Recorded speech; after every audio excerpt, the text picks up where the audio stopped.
begin by acknowledging the Indigenous people of our country and the many wrongs that have been done to them, including in the law. That is an appropriate introduction to acknowledging the wonderful legacy of Ron Castan. I remember Ron Castan appearing before the High Court. He was a most engaging, determined, able and mischievous barrister. He sent in a message to us once saying, I see that your honours are not wearing wigs. Can I please appear before the court without a wig? We were then thrown into a tremendous dialogue about that. Naturally, there were a few dissents in the outcome of our discussion, but we sent back a message. The rule is you observe what the practice is in the full court of your state that has admitted you. In Victoria, that means you wear a wig, you wear your wig. And so he did. And he went on to argue the case, which was a tax case. It wasn't a human rights case as such. It was just a case about an intricate question of tax law. He was a really good, hard, black letter lawyer, which is always a wonderful preparation for human rights law. If you know how to be a good lawyer, you can argue the legal issues of human rights so much more successfully than if you're full of heart but don't really know how it's done. And so Ron Castan is a great model for us, and this centre was set up shortly after his untimely death so that we don't forget that lawyers are important ingredients in the global struggle for human rights.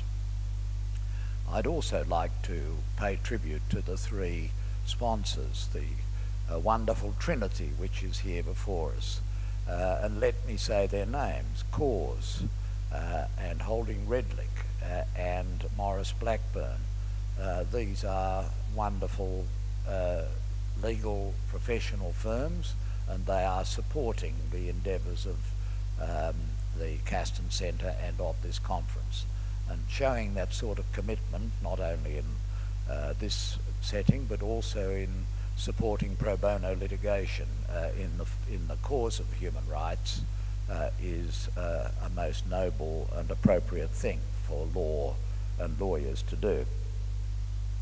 Now, I'm here today to speak about the inquiry into North Korea, which was undertaken.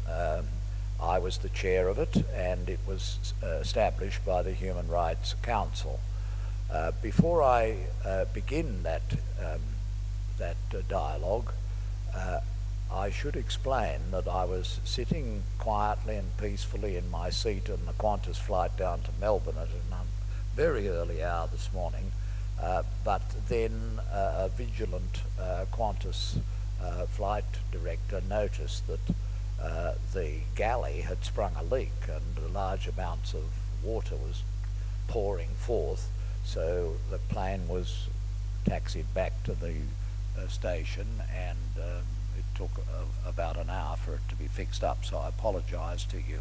But in a week where we've seen 3 plane crashes, you then begin to realise how wonderful it is that Qantas always puts safety before schedule, and I didn't complain at all, and I hope you will understand. The inquiry on North Korea is, in a curious way, interconnected with the steps that have been unfolding in the last week in the Security Council as Australia has led the response of the international community to the international legal questions that arise out of the downing of MH17. I've spent most of the week at the AIDS conference here in Melbourne, and I don't have to tell you that that event has led to a huge cloud over everybody at the conference, because there were a number of leading and young delegates who were due to come but who didn't make it because of the downing of the plane. at the very time when the Security Council was considering what should be done in respect of MH17 and the missile or whatever it was that brought the plane down, they issued what they are pleased to call a non-paper. For the benefit of you all, because you may never see a non-paper again, this collection of papers is a non-paper. This collection of papers is the record. You'll see it is emblazoned with the United Nations and the Security Council and the logo. It has a Security Council number, S/2014/501. Its original language is declared to be in English, and it was issued at the same time as the Security Council was meeting on MH17 to bring to the notice of the Security Council and of the members of the United Nations the so-called Aria procedure, which was undertaken on the 17th of April 2014 to respond to the report of the Commission of Inquiry on North Korea.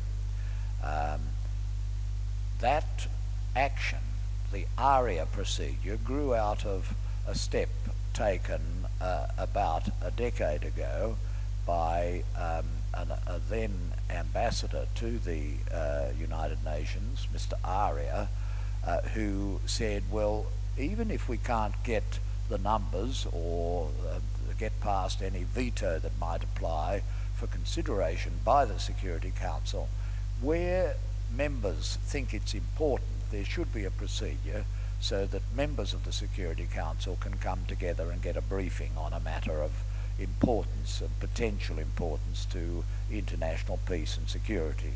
This is the Aria procedure. And the Aria procedure was invoked in April 2014, within a month of the delivery by us of our report on the human rights situation in North Korea. It is yet another indication, of which there were many on the path to that moment, of the growing alarm and concern and impatience of the members of the international community about the grievous situation in North Korea and about the need to do something about it and to do it quickly. And so it was actually France that was the moving party. The French don't have a diplomatic representation in North Korea. They say that they so disagree with the situation in North Korea and the breaches of human rights, so inimical is it to the French ideas of liberty, that they don't want to have a representation, and they do want to hold North Korea accountable. Subsequently, Australia, a non-permanent member of the Security Council at the moment, joined France, and subsequently the United States of America joined France, so that those three countries became the moving parties for the Aria procedure. And this document, this non-paper, is signed by the three ambassadors and permanent representatives of Australia, France, and the United States of America. It recounts what happened at the Aria procedure when it took place, and that was a reflection, a report by me and by the other two commissioners of what our report said, and two statements by a male and a female victim of human rights abuses in North Korea, which was a powerful, had a powerful impact on everyone in the room. In fact, all but two members of the Security Council attended and participated in the Aria procedure. The two that did not were the Russian Federation and China. They were missing. Their two seats were empty in the meeting room.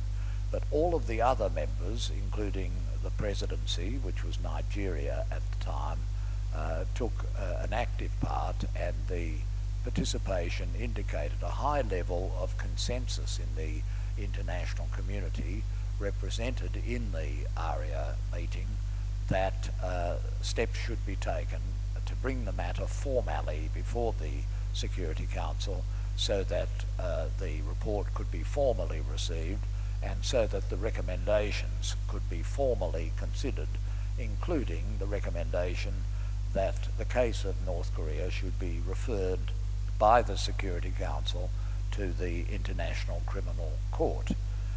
As you know, the International Criminal Court was set up to investigate crimes against international criminal law. It secures its jurisdiction in one of two ways, either because the state party concerned has ratified the Rome Statute, which establishes the International Criminal Court, or, exceptionally, it can secure jurisdiction on a referral to it of the question by the Security Council. And it was for the latter avenue for jurisdiction that the Commission of Inquiry made its recommendation that the Security Council should refer the subjects of our investigation. We were set up in May 2013, and our first meeting took place in Geneva in the Palais Wilson, the seat of the Office of the High Commissioner for Human Rights, who was then and currently Navi Pillay of South Africa. We settled our methodology at our first meeting on the 1st of July, and that methodology was somewhat unusual for a Commission of Inquiry. When we met, we knew that we would not be allowed access to North Korea. On the issue of human rights, North Korea had an established track record. It was uncooperative, indeed it was hostile to attempts by the High Commissioner or by the United Nations to have access to their territory in order to investigate complaints against North Korea of human rights abuses, of which there were many such complaints. We knew we would not get access, and we therefore considered what procedure we could adopt that would be, as it were, an antidote to the non-cooperation of the state concerned. And I suppose partly because my training in the law had been a training in a common law country where we attach the greatest of importance to the openness of procedures of investigation and determination of serious matters in society, we three commissioners resolved that we would conduct a series of public hearings. Public hearings have not been the normal way that the United Nations conducts investigations. Normally, the United Nations follows the procedures of the civil law tradition, which procedures tend to be rather more swift and rather more efficient, but they're rather more secret. They take place behind closed doors. The Anglo-American legal system attaching great importance to manifest transparency and to public satisfaction in what is being heard and determined tends to do things in public, and that's what we decided to do.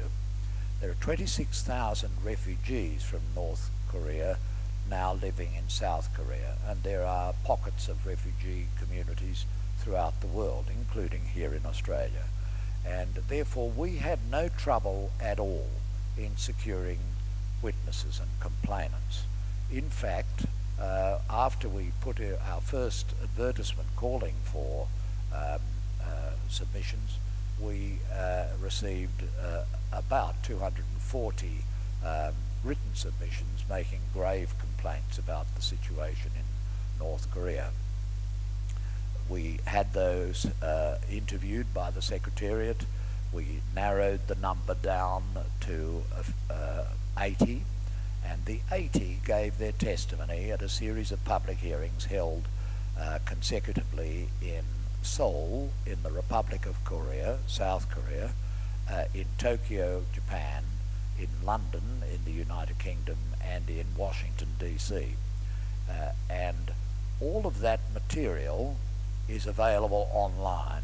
Anybody in the world, that's to say anybody who has access to the internet, anybody effectively outside North Korea, where ordinary citizens outside the elite don't have access to the internet, can just tap it up and find United Nations Commission of Inquiry North Korea, and there it all is. And you can sit there for hour after hour, as the commissioners did, if you're interested, and see the witnesses, and you can reach a conclusion yourself as to whether, as the commissioners found, these were overwhelmingly trustworthy and truthful people telling extremely painful stories of their own experience, or whether, as North Korea asserted, these people are human scum who are a self-selecting group hostile to the brave experiment of the North Korean political system. Our mandate had 9 subject matters. I won't go through them all, but they included investigation of the detention and imprisonment of people in North Korea. We found that between 80 and 120,000 people are imprisoned in North Korea in the most dreadful conditions, where there is indeterminate imprisonment, usually for political reasons, and great scarcity of food, so that many people simply die and are intended to die. We found that there was discrimination on the ground of gender. North Korea is not a place friendly to women, and we found many instances where, particularly in the case of people who had sought refuge in China, in many cases in order to get food, but to escape the rigors of the regime in North Korea and were sent back, were either killed or suffered very severe punishments because they had abandoned their country. We found discrimination on the ground of religion and discrimination on the ground of political views. North Korea has a system called songbun. Songbun is a Korean word meaning category, and people are categorized in accordance with a classification which is extremely complicated, with about 50 categories, but fundamentally the categories come down to core songbun, that is people who are supportive of the regime, the wavering songbun, that is people who waver in their support and are not reliable, and hostile songbun, which is people who are hostile to the regime. And the majority of the population is either wavering or hostile. The core population, which can live quite comfortably and get education and access to jobs of importance, is a relatively small proportion. Only they effectively have access to the internet. Only they can have a look and read the report of the Commission of Inquiry and see the witnesses on which the report is based. There are also findings concerning food. The food situation in North Korea is, and since 1996, 95, 96, has been dire. The estimate of the Commission of Inquiry was that at least 1 million people in North Korea had starved to death. It's probably more than that, but that's a safe figure. 1 million in a population roughly the same as Australia, 1 million out of 23 million. Just imagine if 1 million of our fellow citizens had starved to death within the last 15 years. It would be such a scandal that and it would be such an assault on our civic attitudes that it would not be tolerable. The totalitarian system is such that the government is not content that you don't do things. You are required to effectively worship the Kim family and the three supreme leaders who have succeeded each other since the dynasty was established just after the fall of the Japanese colonial regime at the end of the Second World War. The issue of abductions was also an important aspect of the inquiry. When the Korean War, which undoubtedly was a most traumatic experience for both sides of the border of North of Korea, when it took place, a large number of people were captured by the retreating North Korean forces as they were defeated by the United Nations forces and driven north back into their own territory. And prisoners of war were not returned as had been agreed at the armistice. Large numbers who were seen as of any economic use to North Korea were kept and had no contact with their families, also in more recent times, North Korean agents have adopted a practice of seizing people in foreign countries, Thailand, Romania, Lebanon, and most especially Japan.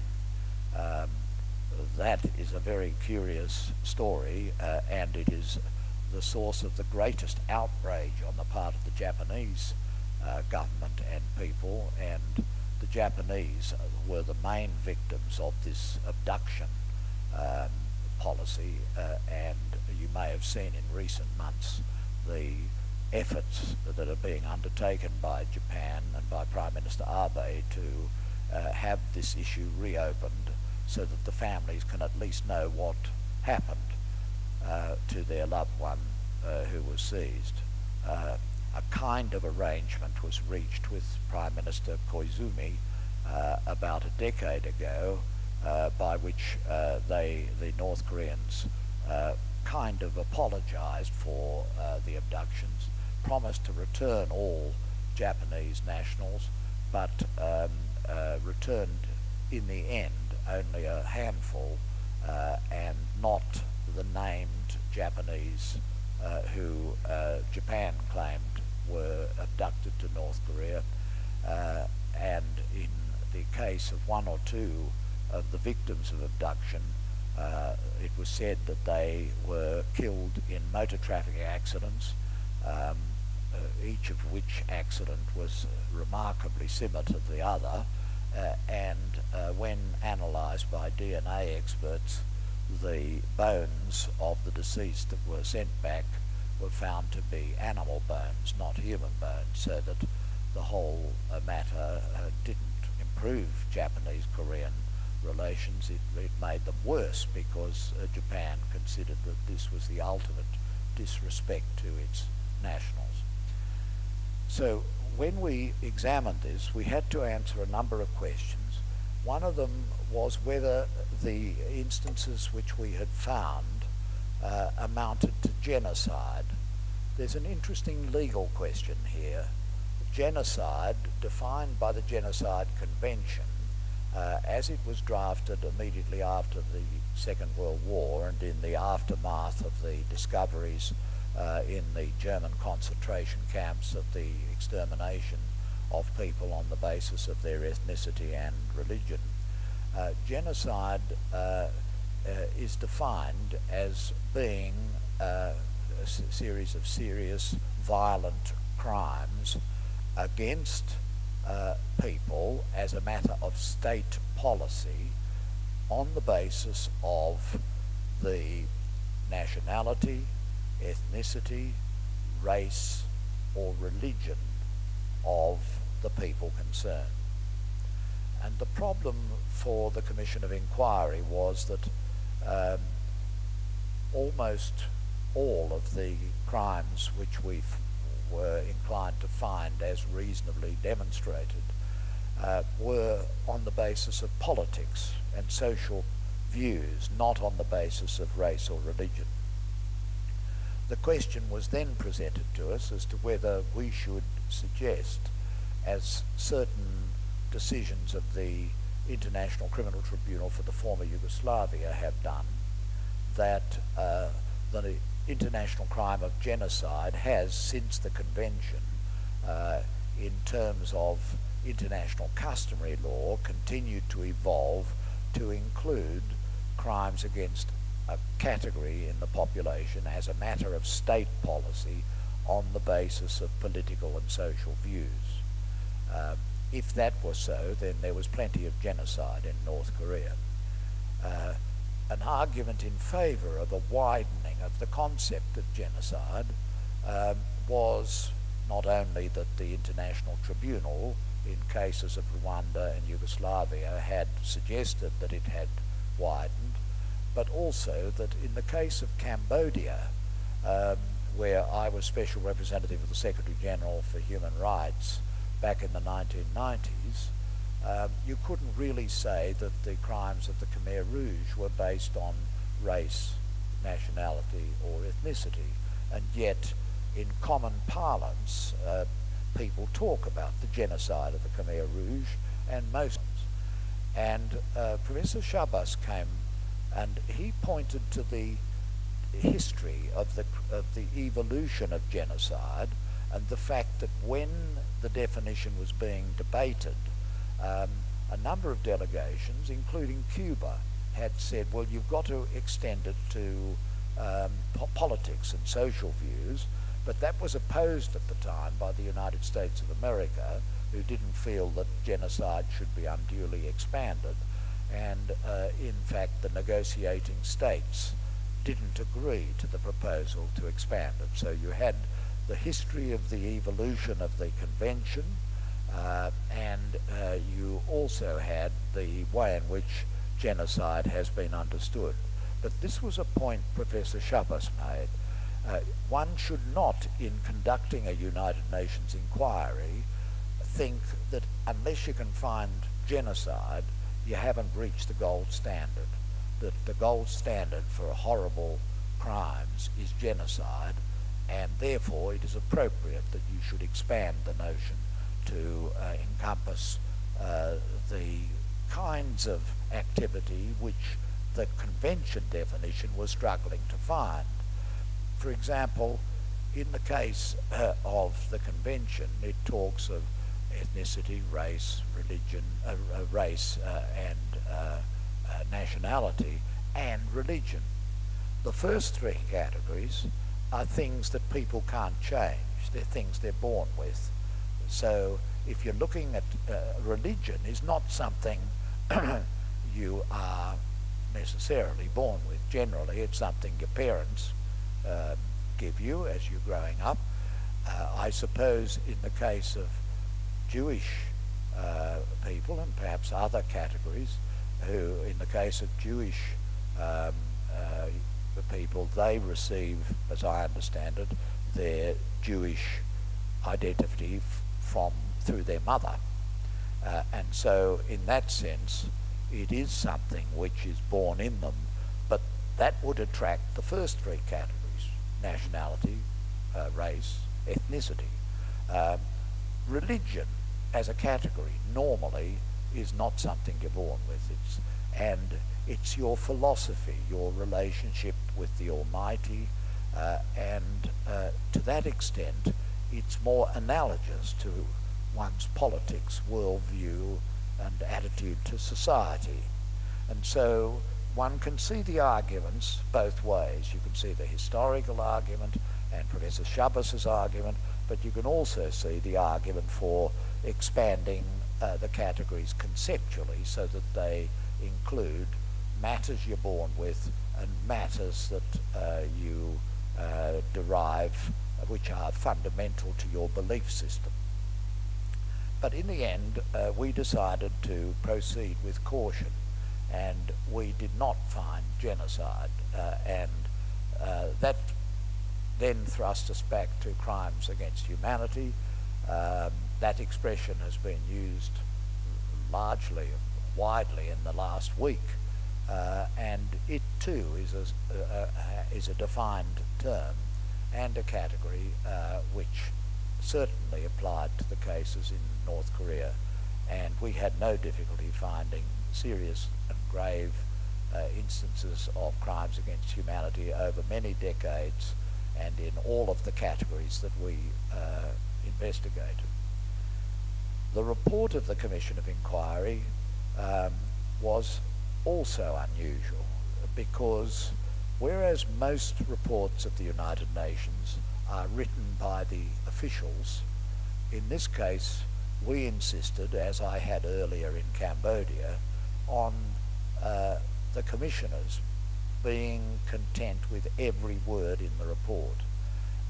If you read the report on North Korea, I think you will find it is a very readable report.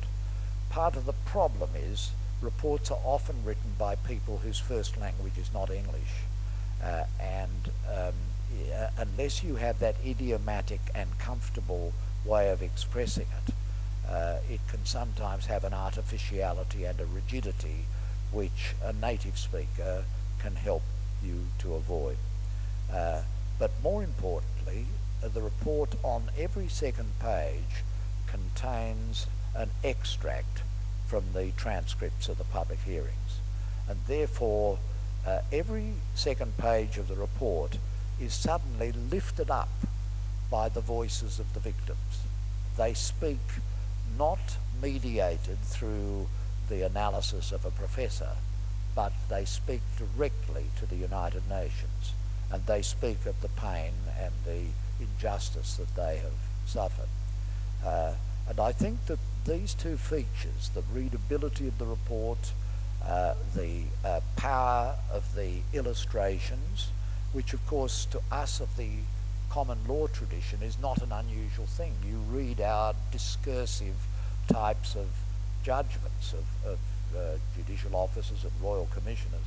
They're always illustrated by passages from the key witnesses, and that is what you find in the North Korea report. And so when we delivered this report to the Human Rights Council, it, if I can say so, really packed a punch. And the members of the Human Rights Council who spoke were strongly of the opinion that steps had to be taken to render accountable those who were responsible for the crimes against humanity that we found. And repeatedly, one after another, in the Human Rights Council of 45, the members came forward and spoke in favour, including in favour of the referral by the Security Council to the ICC. In the end, only 5, I think it might have been 6 countries in the Human Rights Council voted against the resolution that was drafted and circulated and adopted by the Council. Those 6 were the Russian Federation, China, Vietnam, Cuba, Venezuela, and Pakistan. They are the 6.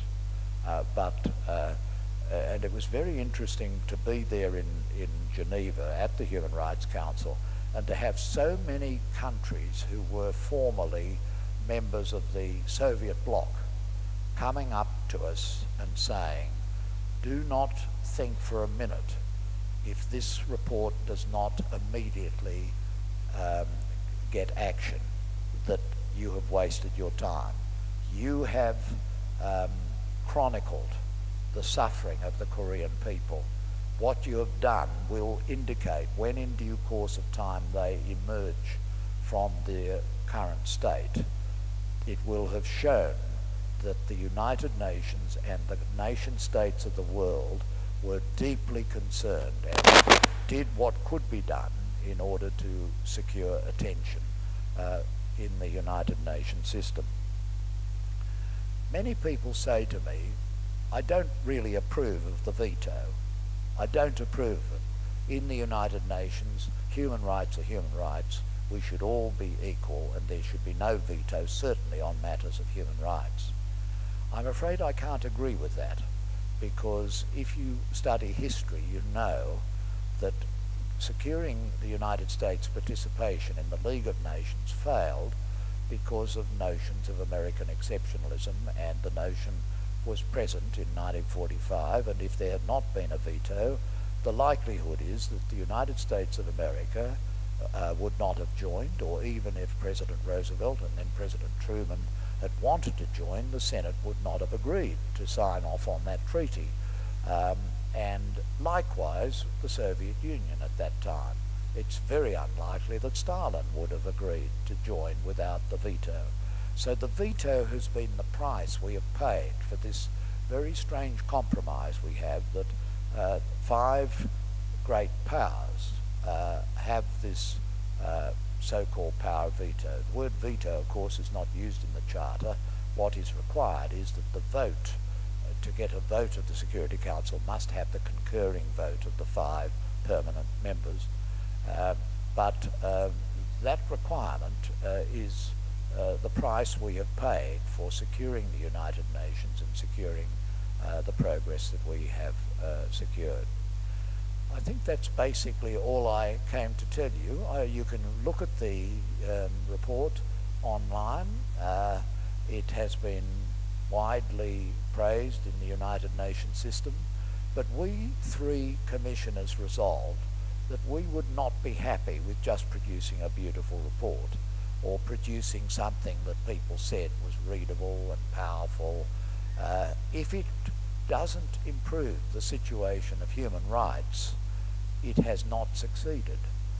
And therefore, the critical questions will now be faced as to whether those same people who this week secured a consensus resolution on MH17 can be prevailed upon to secure some form of consensus resolution on human rights in North Korea.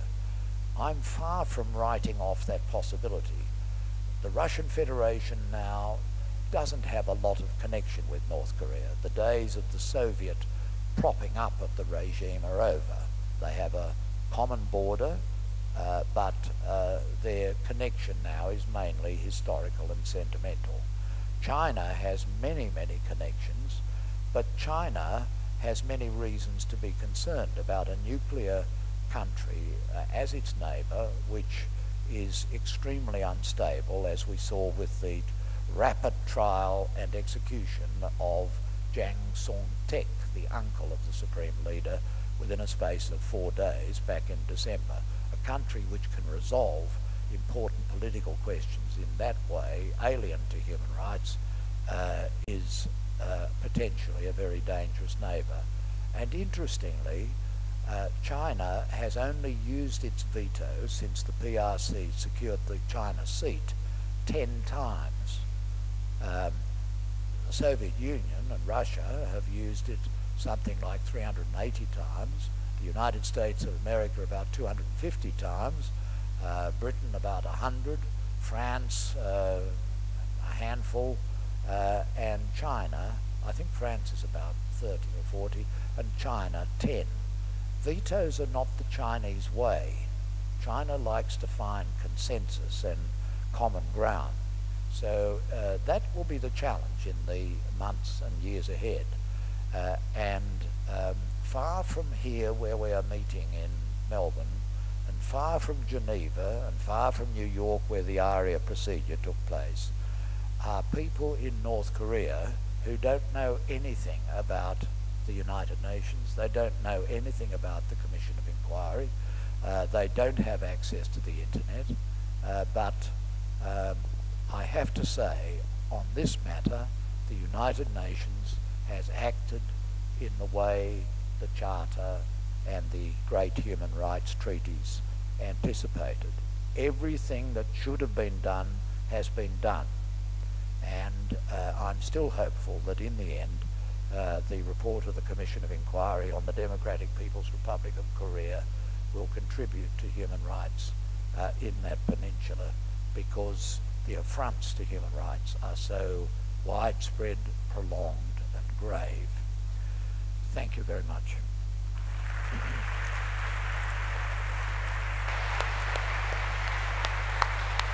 Now, I have to get away. I have to get away to the famous and fabulous John Fain for a program on the AIDS conference this week. But are there any questions or comments? Does anybody feel that they should say something about that genocide question, which is the interesting issue of international human rights law that was raised by the report, and it's all examined in the report. Yes. Is there a mic? Michael, probably. Just in regard to that, when you were speaking to the refugees from North Korea, were they also trying to push for this genocide? Not necessarily push for it, but do they believe that the concept of genocide is the only thing that would sort of validate their experience? Not really, no. Okay. They didn't. To them, that they just, it was a bit like it was like Holocaust stories. People felt they had to tell their story. It was as if they had this terrible burden within them that they have survived, they have escaped, and they feel a duty to tell the story, and that's basically all they want to do, as a sign that they were not as such hostile to the regime, at least all of them. Some were. A number of them said how they admired Kim Il-sung, the original founder, and how he, a charismatic independence fighter, was admirable, and how they loved him, which you wouldn't be saying if you were coming forward as somebody who just hates everything about North Korea and you want to do them in the eye. So it was a very interesting experience to hear these people, and if you go now, as we all should go, to Holocaust museums, and you see the videos playing of Holocaust survivors, people who've been in the concentration camps, it's remarkable that often they're not there for hate. They're there for the love of humanity and just telling the unbelievable stories. I say unbelievable, and yet we believe them. That humanity can do such evil and wicked things is established. And when I sat in the inquiry, to me, it was like nothing so much when I was hearing the evidence of the bodies of the prisoners who died in the detention camps, being wheeled out in wheelbarrows and put into a vat to be burned and reduced to ashes, and then that wasn't fully successful, and there were arms and legs sticking up, and then all of it was sprinkled as fertilizer. It reminded a person of my age of those black and white movie tone news images of General Eisenhower and General Montgomery at the end of the Second World War opening up the concentration camps, and the same images that were being described were so vivid from my youth. And this is what the United Nations has been established to prevent. And that's why it's a good thing. And those of us, and I'm sure in this audience there are many, who like to think the best of the United Nations and like to think that it has an important role for peace and security and universal human rights and justice in our world, I think this is a case where the United Nations has actually covered itself with appropriate glory. And the story is not yet over, but everything that should have been done has been done. And hasn't Navi Pillay been a wonderful High Commissioner for Human Rights? She's spoken up for so many things. She spoke up especially for gay, lesbian, bisexual people, as none of the others to the same extent did. And she's spoken up for people living with HIV and AIDS. She's spoken up repeatedly, including recently. And this morning we heard of United Nations workers in Gaza who've been killed. And we should pause and think about the people who work for the United Nations and who, like myself, know all the foibles and faults, but also know how important it is in our world to have an organisation that will speak up for human rights.